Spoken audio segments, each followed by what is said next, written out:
If you can hear me over the mic, are we good? Are we good? There we go. That's what I like to see. Well, good afternoon, everyone. Welcome aboard the SEADOG. We're about to get going on our 75-minute Chicago and River Architecture Tour. Again, that is scheduled to be a 75-minute tour, but if you look straight ahead of me, you'll see a boat-shaped concrete building. That is the Chicago Harbor Locks. That is run by the U.S. Army Corps of Engineers. It's not run by anyone on Navy Pier or here at the SEADOG. But essentially, they monitor and allow all the boats in and out of the downtown area. Sometimes we can be delayed in those locks. It's not something we expect on a daily basis. Just something to look out for in case you are expecting or needing to be back here in exactly 75 minutes. Whether that's catching a ride to the airport, or you've got an important job interview, or a hot date, or a hot interview, or an important date, however you're looking at that situation. We want to make sure you're aware of that. Secondly, guys, this is a speedboat ride as well. On that portion, we're going to have a little action on the lakefront on Lake Michigan. So if you cannot get wet for any reason, we ask that you step off, get a reimbursement, come back for another day. We're not trying to get anyone wet. This is not a splash ride, but we want you guys to be aware. Oh, we're in? We're in? I thought you guys were out for a little bit. Well, if you choose to stay on board, we'd happily have you here on board. Thirdly, guys, if you have a bad back, bad neck, bad heart, osteoporosis, or a late stage of pregnancy, well, congrats on the pregnancy, and again, get your refund another day. Again, we're going to get going here. Looks like everyone has their seat. Go ahead and click those seat belts for me, guys.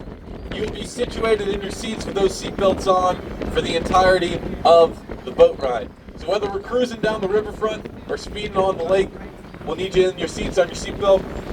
If you want to take pictures, videos, do all that great stuff. Just remember to remain seated while you do it. So if you're wondering what we're doing right now, we are currently exiting the Chicago Harbor. There we go. I think cut in and out. I think we're back. But we're exiting the Chicago Harbor. Looks like we're heading towards the Chicago Harbor Locks, that boat-shaped building I just talked about. So that is our water gateway to get into downtown onto the river.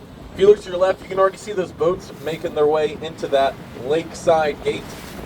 So as we're making our way there, quick housekeeping things. First of all, I want to introduce you guys to the crew here today. That way you know who's taking care of you on the SEADOG.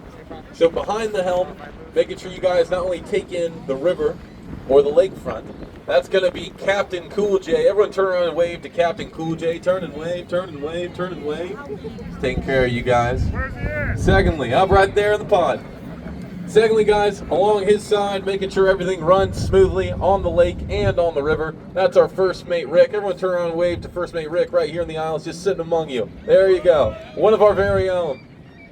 And lastly, guys, you can go ahead and start waving at me. Just go ahead and start waving. I'll take it. I have attention issues, and my name is Daniel. I will be your tour guide today. If you have any questions, comments, concerns, anything like that, feel free to address one of the three of us here, and we'll help you out. Quick set of rules as we get going. Obviously, your safety is our top priority, so again, remember to remain seated with those seatbelts on for the entirety of the boat ride. Secondly, this will be especially important as we go into the harbor locks. Make sure to keep all body parts inside the silver railing on the top side of the boat. So what will happen is we'll go through this lakefront gate, and then we'll temporarily dock alongside one of the walls. You can see that boat right there doing the same thing I'm just mentioning. And we're going to wait for those riverside gates to open. So in that waiting process, anything caught in between this silver railing and those concrete walls is not going to end up well. Just want to give you guys a heads up for that matter. Thirdly, no smoking. This is a boat. Probably don't have to walk you through that reasoning. Fourthly, guys, no sort of littering, garbage thrown into Lake Michigan. We do get our drinking water here from Lake Michigan. So make sure to look out that, and I'll be able to talk about that a little bit more later on. Fifthly, guys, this is more for the lakefront speedboat portion, but if you have a hat or anything like that, make sure it's adjusted pretty tight or you're holding onto it firmly. That way you're able to leave with everything you brought on board here today. You really won't have a problem with that when we're cruising down the river. That's more of a lakefront issue as well. Just something to look out for. Captain, we head towards the lake now? River? Alright. Okay. Gotcha.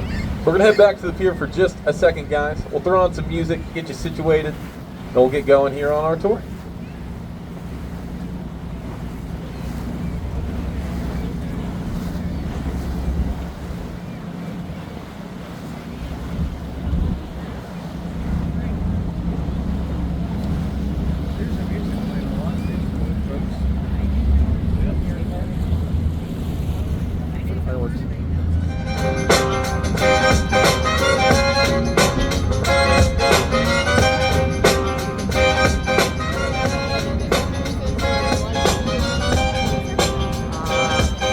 Thanks for your patience during that process, guys. Want to make sure everything was right and order. Kicking things off, now we'll be starting off with the lakefront speedboat portion of the tour. And then after that, we'll transition into the harbor locks and get you on the Chicago River for that architectural portion as well. If you're unfamiliar with Navy Pier, this is kind of Chicago's free public mall for everyone to enjoy, specifically in the summer and fall months when it's most busy.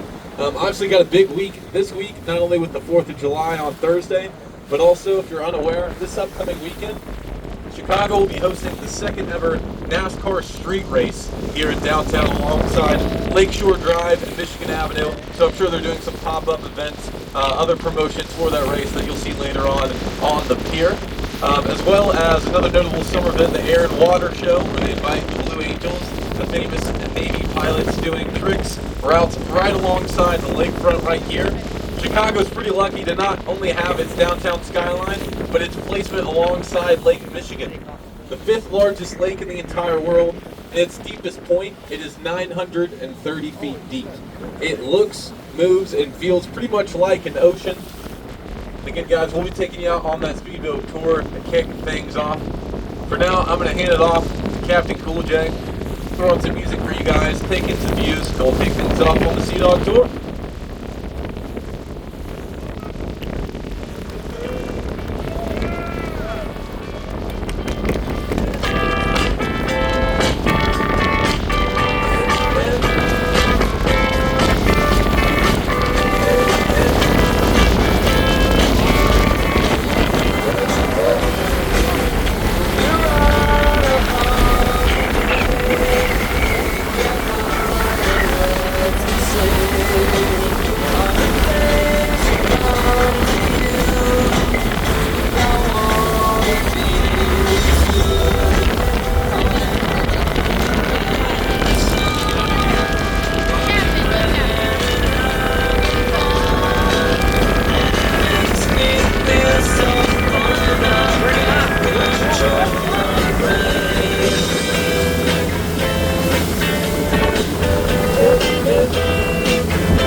Thank you.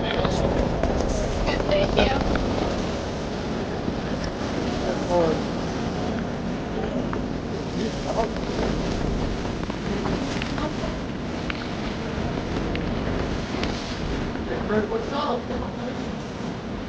Not Paul.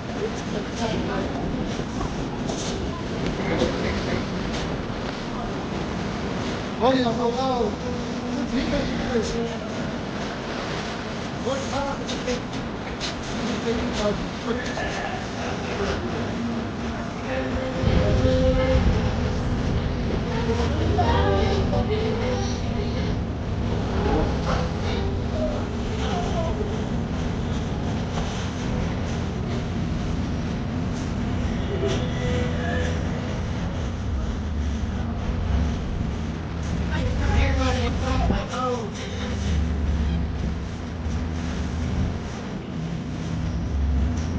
We're just gonna saturate the price of my titties.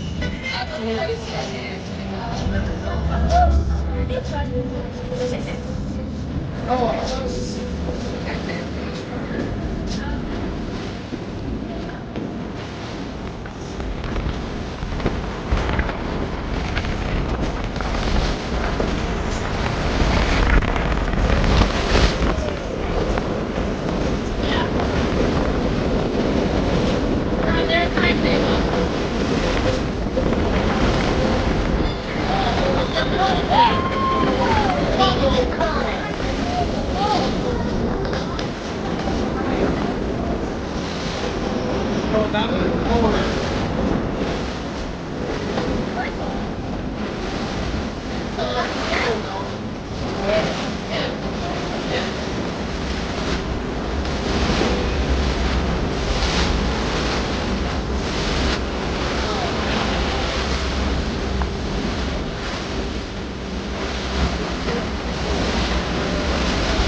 Hey guys, real quick, while we wait for the Chicago Harbor Lodge, that Daniel will tell you more about when we get there. I thought this was really cool to come and show you guys. We are between the DuSable and the Monroe Harbor. And right in front of us is where they're setting up for NASCAR. Now that doesn't happen all the time, but they did it last year and they decided to bring it back. So I'll try to get you guys as close as I can before we turn around and catch these locks. On the left of us, port side of the boat, you will see our museum campus.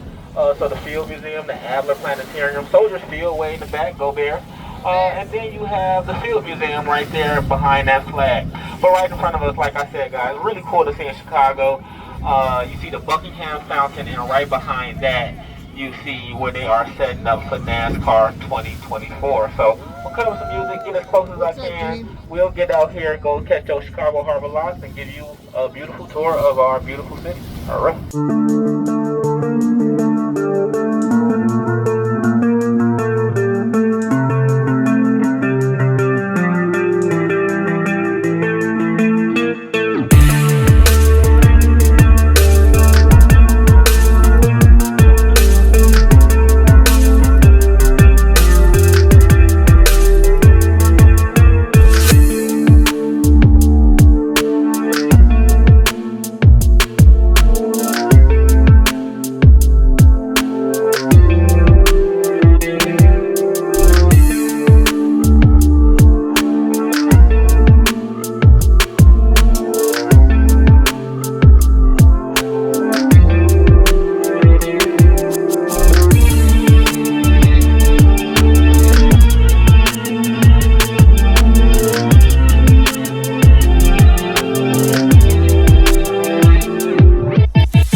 how we doing? Let's go. I love to hear it. That was a lake portion brought to you by Captain Cool J. You guys were able to check out both sides of the shoreline, both the north side and the south side. And now, as you can see, we are entering in those Chicago harbor locks. So I again want to emphasize, keep all body parts inside the silver railing, because anything in between the railing and one of these concrete walls that we're going to temporarily dock alongside of will not end well. So again, giving you guys a heads up on that. Now, if you're wondering, Daniel, why do we have the Chicago harbor locks? Why is this not just an open waterway, almost like a highway where people can feed through downtown, out to Lake Michigan, and Lake Michigan into downtown? Well, that's a great question, and I love your curiosity, so I'll go ahead and answer that for you. So, in order to get that answer, we've got to go back in time a little bit. Back before we had this beautiful, magnificent, iconic skyline, back before Chicago was the third largest city in the U.S., all the way back to 1833, when Chicago was founded. And when it was founded, it wasn't supposed to be this major city you see in front of you. It was just supposed to be a military fort. It was a frontier post in the Midwest, kind of at the time in the middle of nowhere. But by the 1870s, this small, kind of unheard of military fort was one of the fastest growing cities in the entire world. Two main industries that helped propel Chicago's growth. That first one was the railroad industry. So the Industrial Revolution, railroads were the hottest thing, which is kind of funny to think about. But for the first time, people could go from the East Coast all the way to the West Coast, whether that's shipping goods or whether that's transporting people who are moving out west or traveling back home to the East Coast. So now Chicago is literally put on the map as this kind of Midwestern hub. The second main industry that propelled Chicago was the meat packing industry. So all those stockyards, all those slaughterhouses, warehouses were not only downtown, but they were placed alongside the Chicago River. And I don't know what you guys know about the 1800s, but they didn't exactly prioritize health and safety, conditions and violations, and making sure all these rules were followed. So what they would do instead is at the end of their long workday, they would take all of their industrial waste, their garbage, their remains from these slaughterhouses and warehouses and railroad tracks. They would take all that good stuff and dump it straight into the Chicago River, go home after a long day of work, and get ready for the next day. Now, the main problem with doing this every day is that they were getting their drinking water for the entire city from Lake Michigan. So they thought, if we dump all this gross stuff in the river, we can at least drink safely from Lake Michigan. Again, they didn't have the greatest understanding of germs and bacteria, so obviously these people are drinking this heavily bacteria-ridden water. A lot of people are getting sick with cholera, and a lot of people are then dying from it. So it got so bad that they called an emergency city council meeting. Essentially, no one in the room can leave until we have a solution for this immediate, difficult water crisis. And I'm sure someone started the meeting by saying, hey, I know this is a crazy idea, but what if we didn't dump all of our gross industrial waste and garbage every single day into the Chicago River? That, of course, was not listened to. What they landed on instead was an idea that had never been done before in the history of the world. Their idea was to reverse the natural flow of the Chicago River. Now, all rivers eventually and naturally feed into a larger body of water. So here in Chicago, the Chicago River feeds into Lake Michigan. But their idea was, if we can make a hand-dug trench that expands west from the Chicago River all the way until it hits another major river, the Mississippi, then the current of the Mississippi will take all of our nasty garbage poo water all the way down into the Gulf of Mexico, which is just the biggest out of sight, out of mind solution to a problem that you can think of. We essentially came to the conclusion, what if someone else dealt with this? And we loved that idea. But there was a city on the Mississippi River that didn't love this idea, and it was St. Louis. Now, St. Louis wanted to make sure that this trench was not made. So, in order to prevent it, they sued us. They sued the city of Chicago, and this trial fed into months, which expanded into years, but eventually, the night before the court decision would be revealed, people on the Chicago side went for a little midnight stroll with their friends and some dynamite, and they went into the last remaining trench wall, the last divider, and they blew the floodgates open, literally. And from that day on, they have reversed the flow of the water from the Chicago River. We now pull water in from the lake. Now, if you hear that story and you're thinking, Daniel, thanks for telling me that. I feel bad for St. Louis. Feels like we did them dirty there. Well, don't you worry. They did get us even in the end. They actually took all that nasty garbage poo water and they bottled it and they sold it back to us as Bud Light. So it completely evened out in the end. You have now heard my father's favorite joke of all time, and we can continue on in the tour. Now, one major drawback of this reversal of the water, obviously you guys were just out on Lake Michigan. Some of you probably tasted it a little bit towards the back. It's a massive body of water. Again, feels like an ocean more than a lake. We share its border with Canada. So after we reversed all this water, what they noticed on the Canadian shoreline is that their beaches were getting further and further away. So yes, the main purpose of the Chicago Harbor Locks is to monitor all the boat traffic, because it's kind of a one-way intersecting point here for the boats going in and out of downtown. But its second main purpose is that it regulates the amount of water we're pulling in every single day from Lake Michigan. So I know this Riverside gate just opened up. You'll see it here in a little bit. But once these gates are completely shut and we're inside, our boats are currently sitting on a water elevator. So the water level will always be higher on the lakefront than it is on the river. So what we're doing right now is when these gates open, we're emptying out that water until we're completely even. So we're dropping floors down. Normally it's between about 4 to 6 feet, depending on the time of year or how much rain we've had recently. But until we're even, we'll hear that horn buzzer sound, and these gates will be completely open, and that will signal to us and the other boats that we are all clear and ready to enter into the downtown riverfront. Now, in terms of the Chicago skyline, again, it is one of the most iconic skylines in the world, but it wasn't always that way, nor was it intended to be. So like I said, in the 1870s, Chicago is now the fastest growing city in the world. But in 1871, not only Chicago, but the entire Midwest region of the U.S. is experiencing the longest stretching drought to date. It got so bad and so hot that one morning in October, a newspaper columnist wrote, "The city of Chicago is one spark away from being completely engulfed in flames," which I'm sure was a lovely read to start the day for many people. And ironically, that very night, the Great Chicago Fire of 1871 started. It started in a family's barn in the south side of the city, quickly swept through the streets into the closest neighborhood district, and once people found out about this, they called in the fire department for help to help them out. But the fire department went to the wrong spot. We don't know if it was relay the wrong coordinates, the wrong address, or if there's a logistics issue. There's that horn buzzer we're waiting on. But the fire department went to the wrong spot. So now people are fleeing the south side, and their plan is, let's get to the Chicago River, which naturally divides the city north and south. The river will stop the fire, and hopefully the fire team can put out the fire, saving the south side of the city. Well, I don't know if you remember the story where we've been dumping industrial waste every single day for 40 years, but once the fire reached the Chicago River, the river caught on fire. So now no one knows what to do. They escaped to the north side, and after a couple of days and some much needed rain, the Great Chicago Fire is put out, but hundreds of thousands are left homeless and jobless, and we literally had to rebuild the city from the ashes, which is why Chicago is called the second city.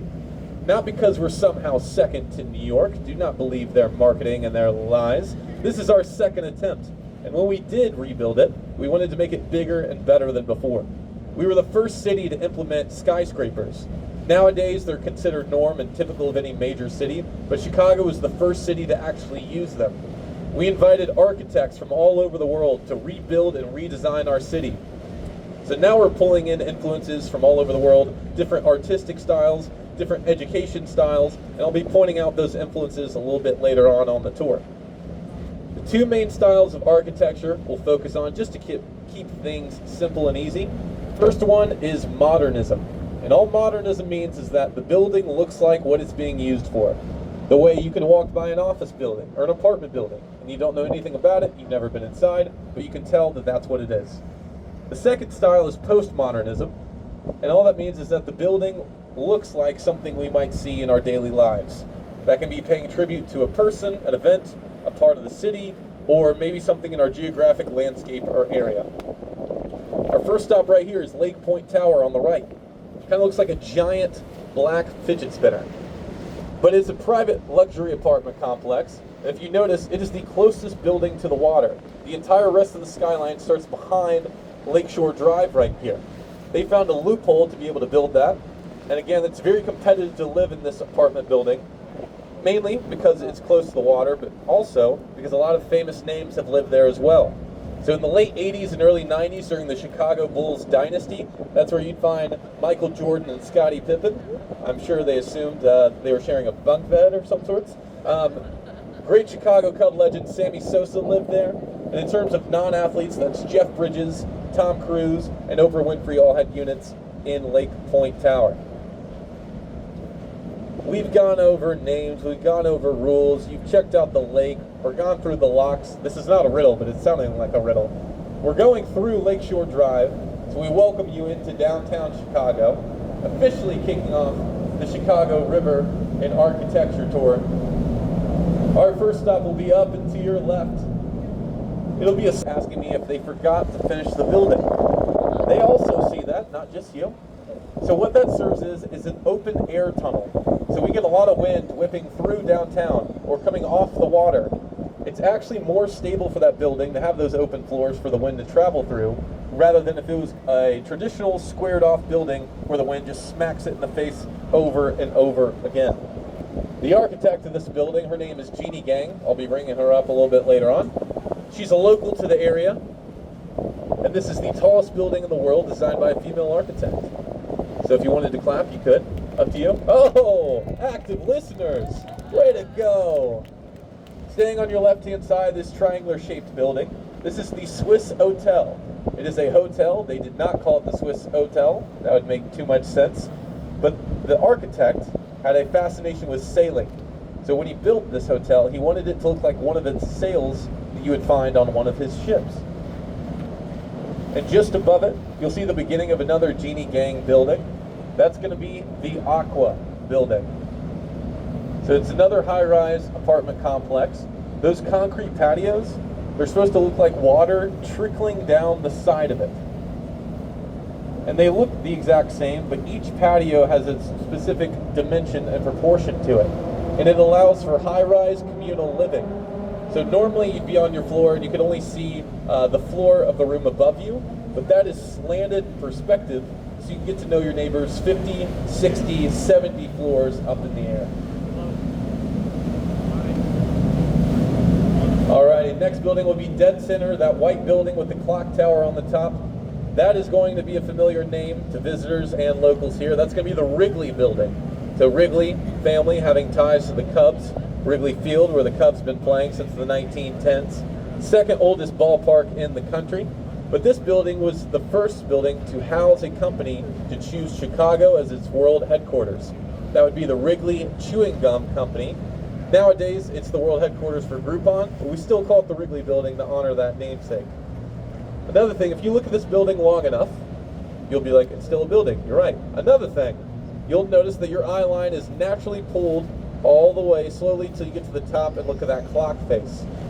The reason for that is this building is coated in white terracotta tiles. It's got 6 different shades of white, and it gets lighter in its shade as you climb up, bringing you to that focal point clock tower. This building is so old that in order to keep this effect, they can't use a pressure washer. So once a year, they'll get a crew, almost like Spider-Man style, and hang off the side of the building and hand scrub each individual tile and brick, which is how this tour will end today. Get your harnesses, everyone. Now, as a tour guide, I have to remember a lot of names and dates and buildings and facts and history. So if I ever forget the name of the next building, I just have to guess. Or look at the 20-foot gold lettering of its title. That's Trump Tower and Hotel, the second tallest building in the city of Chicago. And if you see that spire on the rooftop, that is the only difference in height between number 2 and number 3, the St. Regis we just passed. So when it was originally designed, this building was supposed to be the tallest building in the entire world, surpassing the Burj Khalifa, which is the current. But after 9/11, they paused any and all going skyscrapers across the U.S., and they had to actually descale this building and now it sits here in Chicago as the second tallest. I want to bring your attention to your left-hand side.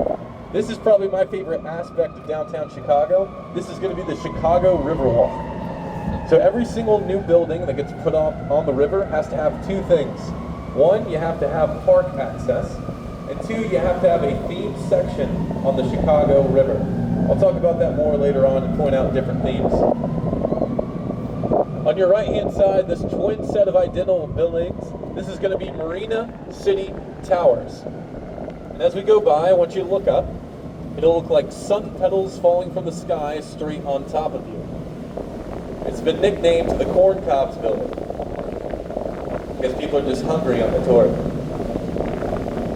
It is a self-sufficient city, so it has everything you would ever need so that you never have to leave. I'll point that out to you. So on this bottom floor, you have marina access if you have a boat, or if you're renting a jet ski, or if you're going fishing or anything like that. Just above it, you've got your parking garage, and all of the black patio railings you see above the garage, those are the apartment condo units. Inside, they have their own grocery store. They have restaurants, fitness center, a movie theater, and a bowling alley in Marina City Towers.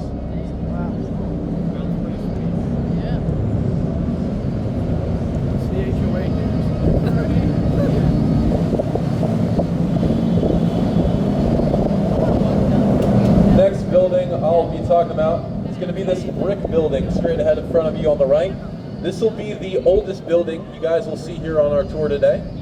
This will be the Reed Murdoch building. Now as we go by, on the right hand side of this clock tower, you'll see 6 window columns and panels, and on the left hand side, you'll see only 5.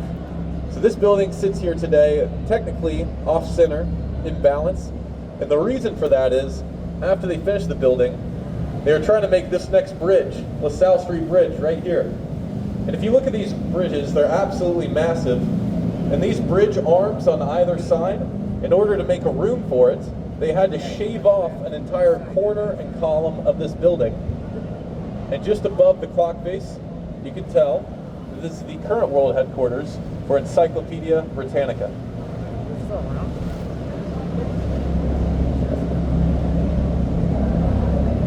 There we go.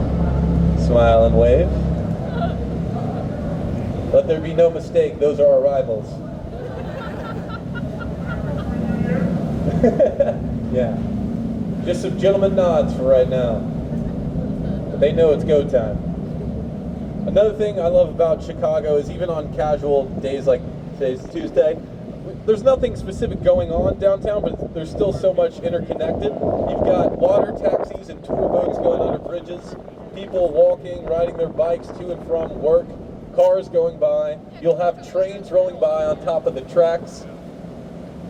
It's just cool to have all of that going on throughout downtown. Alrighty, this next building on the right has been quoted by several elementary schools as huge. This is Merchandise Mart, and when it opened in the 1930s, it was the largest marketplace in the U.S. The only building with more square footage than this building is the U.S. Pentagon. To give you a frame of size of its reference, it has its own underground train stop and terminal station. You could fit Wrigley Field and the White Sox Stadium both inside at the same time. And up until 2009, that building was its own zip code. I don't mean it shared it with like a bakery and a school. That building was its own zip code, which is crazy to think about. This is called Wolf's Point. This is where the confluence of different river branches meet and intersect downtown. And this is the newest addition to downtown Chicago, Wolf Point Towers. On your right, you have the newest apartment building, and on the left, you have the newest addition, the Salesforce World Headquarters Office Building. You'll get a better look at that once we circle back and come through this river branch. Straight ahead, you've got River Point Tower. That parabolic archway at the bottom, not only does it support and stabilize the entire building, but it also whisks away rainwater on bad weather days here. It's been nicknamed the Hot Pocket Building. Again, I guess people are just hungry on the tour. I don't know. Up ahead and on your right, this next building is one of the most incredible feats of architecture in the U.S. Officially, it goes by the name 150 North Riverside Plaza. Here in Chicago, we call it the Beaver Building. And you'll be able to see why once we get past this bridge and you look to your right. Because it looks like a beaver has been chewing on a tree log given its slanted point of view. So again, most of this land on this side of the river is owned by the railroad companies. So when they wanted to build this tower, they didn't want to pay to use the entire lot, so they decided to save money and only build on 25% of the lot and stack the rest of the building on top of it. So now it's top heavy, so there's a problem. So if you look all the way to the top, that last square, that is just a chamber of water. So what happens is the wind will hit that building and that building will sway, but then the water in the chamber with its gravity will pull it to the other side and slosh and keep it balanced, and that's why it doesn't move. So the lesson there is, if you're cheap enough and you want to save money, you can invent new styles of architecture. This is the Boeing building. You can see the company logo above the doorway entry point. They actually moved out about 1.5 years ago because most of their workers are now remote. And this is a perfect example of one modern corporate office building next door to something completely different and about 100 years older. This will be 2 North Riverside Plaza. So this building was designed right after they discovered King Tut's tomb in Egypt, and the world kind of became fascinated with learning more about Egyptian art and culture. So this is supposed to look like the Great Sphinx in Egypt. The front paws of the Sphinx are your entryway doors with their clock tower above it. The upper body, neck, and head of the Sphinx are more narrowly stacked on top of each other as you reach the top. And there's ancient Egyptian art and hieroglyphics inscribed on the tile walls.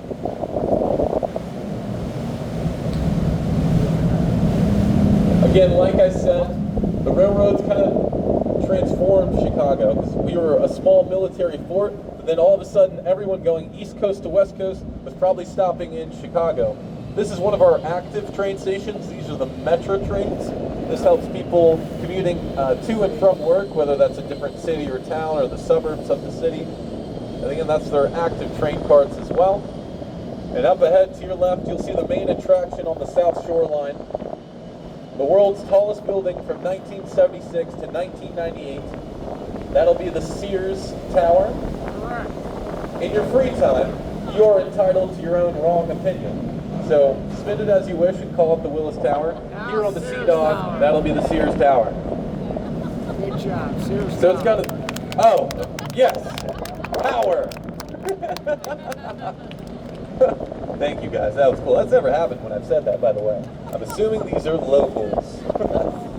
So up there, as you can see from his design, the head architect knew he wanted to build the world's tallest building, but there was a problem. He had no idea how to do that, which I find super relatable. I am also a guy who wants to build the world's tallest building, and I also have no idea how to do that. So he met with his head engineer for lunch one day to discuss this, and the head engineer was a smoker. So he put his carton of cigarettes on the table on their side, and when he did, the cigarettes kind of slid out of the packaging, and they came out bundled like this. Even though they're almost the same height, they came out sloped down, and that's when the light bulb went off.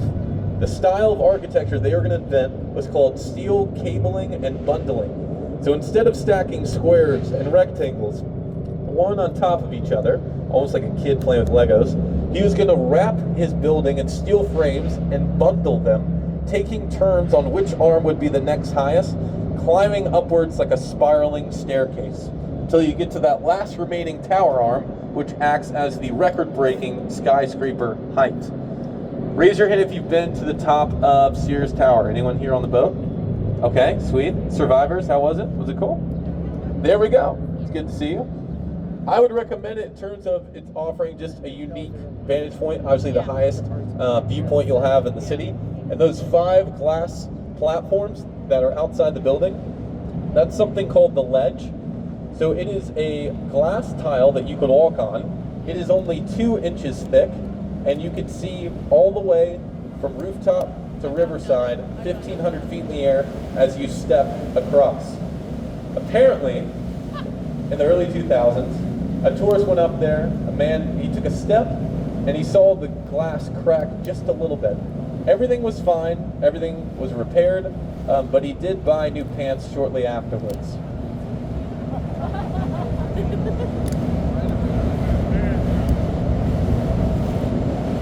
Some of you may have noticed we just did a quick turnaround here on the Chicago River. So we'll be heading back the same route that got us here, talking about new buildings we didn't get the chance to talk about or see. We're just offering new vantage points for things we've already discussed. That first one will be the building on your right. You'll see the letters CME as we go by. That stands for Chicago Mercantile Exchange. I knew that. I didn't just look at that. So this is our massive stock and trading floor. It's supposed to rival that of ones you find on Wall Street in New York City. And these towering arms on either side, although they look completely parallel and even, they're intentionally built going away from each other, just slightly. And those two towers are playing a game of tug of war. So that suspension and tension is actually equaling out and stabilizing the entire building. This next building is a very popular building on the riverfront. And as we go by, I want you to look up because it's designed to look like a giant throne. The right side armchair rests right here, and its left side pairing equally. This riverside wall kind of ends abruptly, acting as a seat. And all the way towards the top, that back of the throne chair is that skyscraper. This is, of course, the Civic Opera Pavilion. So, this building was financed by a man named Samuel Insull, who was the inspiration for the book and movie Citizen Kane. He was a railroad tycoon in Chicago in the 1920s and 30s. And again, all the land across on this side of the river is all those railroad tracks. So he built a giant throne so that he could watch his empire every single day, bring in a train, that's money in his pocket. Train going out, that's money in his pocket. So I'm sure he was a super chill, down-to-earth, lovable guy to be around, just an average Joe. There's also a more gossipy reason why he built a throne that way. I don't know if we're interested in gossip. Some boats are, some aren't. Okay, I saw about 4 women nod, so I'll tell the story. So back in the day, Samuel had a mistress, told you. She was an aspiring opera singer, and she moved to New York City to audition for the New York Symphony Opera House. She did not get it. So they moved back to Chicago, and he built her very own opera theater, an opera house, so that she could perform and headline every single night of the week, purely based on merit. Again, this is another look at the Salesforce Tower, the newest addition to the Chicago riverfront. It's also another cool perspective on having another clash of old and modern. We've got Salesforce Studio in 2022, and just to the right of it, Merchandise Mart opening up in the 1930s.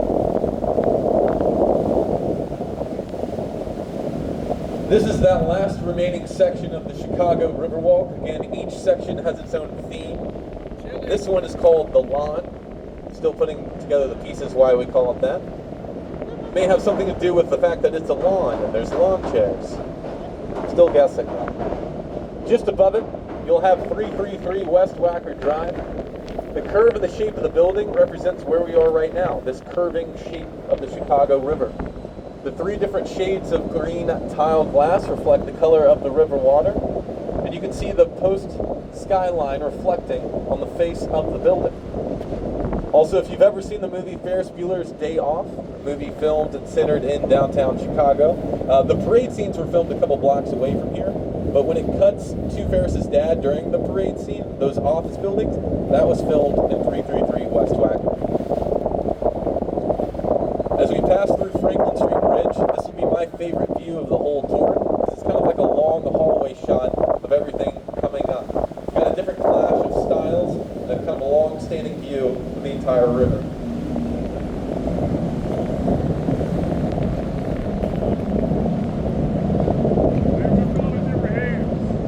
Again, on the right-hand side, this will be the kind of water garden section of the Chicago Riverwalk.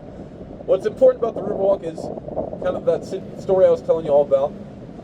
downtown Chicago used to be kind of the weak point of the city. No one wanted to build homes down here. No one wanted to bring their offices down here because the river was gross and things weren't developed. And now the downtown has been shifted into 180, kind of metamorphosized. And to celebrate that, the river is now kind of like the strength of the city. And they added in this river walk about 10 years ago. That way you can connect and check out different parts of downtown and the city. Next building we'll talk about is that green and black tower straight ahead. That is supposed to look like a giant champagne bottle. So that building was built in the Prohibition era when you weren't allowed to drink from champagne bottles. And so they were so mad about it that they had so much free time that they built a giant champagne bottle just to protest how much they felt about that. Again, this Riverwalk, for those of you visiting or unfamiliar with downtown and wanting to check it out, a great way to get around, I would recommend, is just honestly walking the Riverwalk in its full length. Again, you can connect it right where we started on our tour, and it connects all the way, as you guys can see, to that lawn section at Wolf's Point. Whether you're meeting up with a friend, taking a lunch break during work, meeting up with people for dinner or drinks afterwards, you really can't go wrong checking out the city and how it sets itself up, showcasing the Chicago River.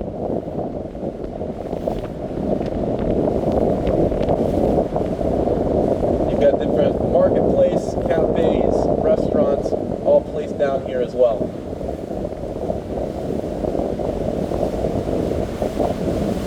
Next building I'll be talking about is going to be right behind this white and gray tower. You can see those kind of corner domes sticking out. That is going to be another Prohibition era style building. That is called the Jewelers Building. It's called that because in the Roaring 20s, that's where people would take their jewelries, so their valuable gold, silver, diamonds, earrings, necklaces, all that good stuff, and they would go there to sell it for whatever they could get for its value.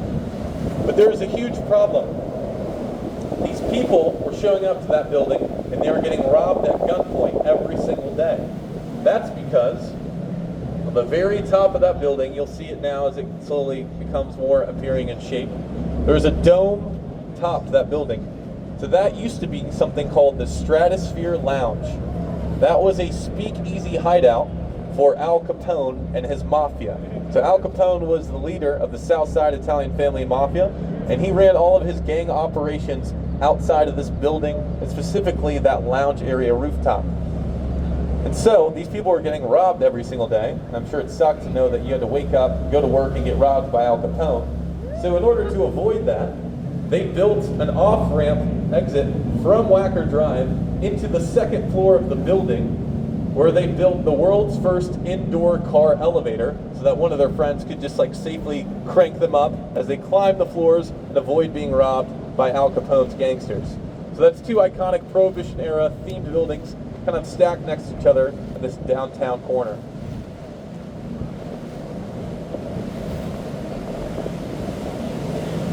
Again, I don't know everyone's plans after the tour, but if you're wanting to check out downtown, or if you're wanting to get a quick bite to eat, or maybe a rooftop drinks, or maybe just check out the rooftops in general, I would recommend London House right here. It's this glass scaling wall all the way to the top. You'll have a bunch of different rooftops to choose from. This is a pretty popular one. It's got a great view, kind of that sideways long shot, kind of the reverse of what we just had here on the riverfront as well. Next building I'll be talking about is this white lettering logo, Chicago Tribune. That's going to be Tribune Tower. And as we go by, you'll notice that it won't look like anything else we've seen or talked about here today. That's because its architectural style is something called Neo-Gothic Revival. It's supposed to look like all the Spanish cathedrals that were popularized in other cathedrals across Western Europe, with those flying buttresses climbing upwards with those spikes toward the cathedral top. It's got one of the coolest stories of how it came to be. So when Chicago Tribune announced that they were going to build a new office space, they didn't just want to have a typical standard office building. Instead, they wanted to have the world's largest architectural competition. And so anyone in the world could submit in designs or sketches of what this building should look like. And this sketch won. And not only did it win the competition, it was built, and now it stands as one of the most iconic additions to the downtown Chicago riverfront. Staying on your left-hand side, This tower up here will have a familiar television network logo. That'll be NBC Tower. If you've ever been to New York City and seen 30 Rockefeller Center, where NBC was founded and where they filmed shows like Saturday Night Live and The Tonight Show, this is an exact replica of that building. So this is the NBC sister station located in Chicago. So that's where we film, edit, shoot, produce Chicago Fire, Chicago PD, Jerry Springer, Steve Harvey, Judge Mathis, all that good stuff. I'll be talking about another movie that's used Chicago as well as a main filming site. It's pretty popular, especially in these summer and fall months. Don't be surprised, I guess nowadays, if you're walking down the street and you see a film crew set up. This past spring, they were filming the new season of The Bear all over the city. So you got to see different trucks and everything set up as they came out with that new season, filmed and based in Chicago. This next building on your left, those red caps at the top are supposed to look like old steamboats that would be pretty popular on this Chicago river. Like I said, we have a lot of television stars or movie stars working or living in the city, but we also play host to a lot of political events. That could be fundraisers, panels, discussions, party events, all that good stuff. And when those politicians are in town, those world leaders, they will stay in the Sheraton Hotel. The reason for that is these rooms and windows that you see, that glass is completely bulletproof all over the entire side of the hotel. And those red caps you see at the very top, those are private helicopter pad landing areas. Because don't we hate it when we're flying in our copter and there's no parking anywhere in the city? Well, don't you worry. You should also stay at the Sheraton Hotel and they'll help you out. On your right-hand side, you'll see the skeleton of Wacker Drive. That is the main expressway that cuts through downtown. It's got 3 floors, and that top floor is called Upper Wacker. Impressed? Just wait. The second floor is called Lower Wacker. What do we think the third floor is called? Great guesses. Nothing. Lower Wacker. That meeting took 30 seconds. There was a Cubs game on in 5 minutes. No one cared about that. But in Lower Wacker, it was featured in The Dark Knight, the Christopher Nolan Batman movie. Most of that movie was filmed in downtown Chicago. But towards the end of the movie, there's a scene where Batman is chasing a Joker. Sorry about the spoilers. But anyway, it's this high-speed, high-chase car scene. Walls are being blown across, floors are being uprooted, everything's going everywhere. So in that particular scene, all the explosives were real. What happened was the city had to remodel and rescale Lower Wacker. So they would have to pay a construction crew for their explosives, remove and strip the old concrete, and repave it. At the same time, Christopher Nolan, as the director, would have to do all this post effects, editing, special effects, CGI, and he didn't want to do that either because that's time and money. So the two sides met in the middle. Nolan's team was granted the green light to use real explosives. So the next time you watch that movie, or if you haven't, what are you doing here? Go home, watch it. That scene in particular, the explosives were real. Also, this lot to your left that's being added on, this will be the newest addition of the Chicago River. It's going to be another project by Genie Gang.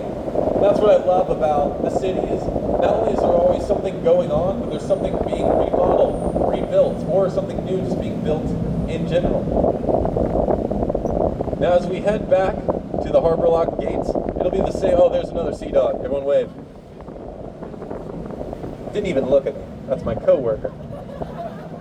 I'm going to talk to him about that later. Anyways, we're pulling back into the Harbor Locks. It'll be the same process we had to get us through. We'll wait for these riverside gates to close behind us. We'll dock alongside one of the walls, and we'll wait for those lakeside gates to open up to us as well. I know that I've been hogging the mic and speaking for a good bit, so we're going to stop that a little bit. Throw on some music for you guys, so sit back and relax during that process. I'll be walking through the aisle. If you have any questions, anything I can help you out, feel free to let me know.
during that process of waiting for the harbor locks.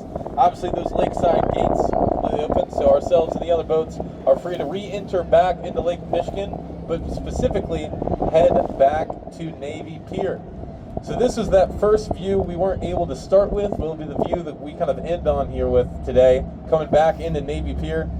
Again, there's going to be a lot of stuff going on, not only in the city, but on the pier specifically this week. So if you're in town, wanting to check out more things, they do a Wednesday night fireworks show. So instead of celebrating on the 4th, on the Thursday, throughout the summer on Wednesday and Saturday nights on the Navy Pier, SEADOG will do a firework cruise. Just a quick shout out as well. But anyone can get a spot alongside this side of Navy Pier, and they'll have a fireworks show to celebrate the holiday.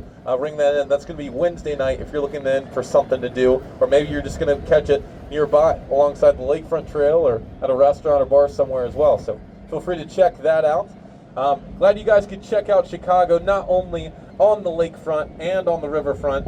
So speaking of which, give it up for the crew that took care of you on both. That's going to be Captain Cool J and First Mate Rick doing a great job battling the conditions. Make sure you guys get to check out everything as well.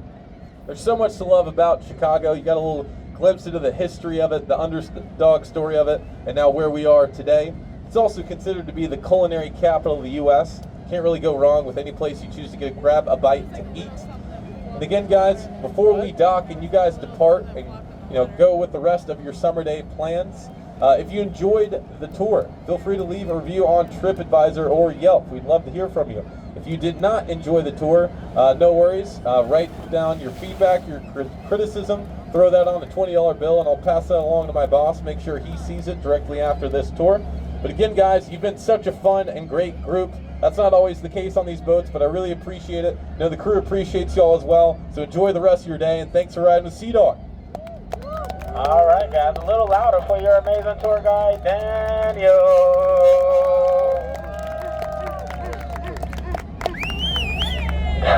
Daniel is the absolute best. As you can see, he knows a lot about the city of Chicago. So if you have any lingering questions as far as Chicago architect, good restaurants to eat at, or just somewhere to have fun while here in the city, go ahead and ask Daniel. He'll be located at the back of the boat when you exit.